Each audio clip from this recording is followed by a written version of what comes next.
you're experiencing an installation loop with Overwatch 2, follow these steps to quickly resolve the issue. This guide will help you get back into the game without the hassle of repeated installations. Step 1. Close the Battle.net launcher. Ensure that the Battle.net launcher is completely closed. Right-click the Battle.net icon in the system tray and select Exit to fully shut it down. Step 2. Delete the cache. Navigate to the Battle.net cache folder. This is typically located in your documents under Battle.net. Delete the cache folder to remove any corrupted files that may be causing the loop.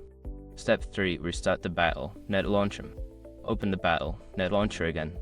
This will prompt the application to rebuild the cache and may resolve any issues related to the installation loop. Step 4. Repair the game files.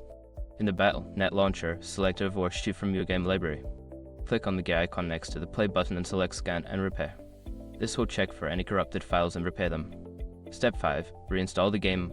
If the previous steps do not work, uninstall Overwatch 2 completely and then reinstall it. This can help to ensure that you have a fresh installation without any lingering issues. Following these steps should help you resolve the installation loop and get you back to playing Overwatch 2. If problems persist, consider reaching out to Blizzard support for further assistance.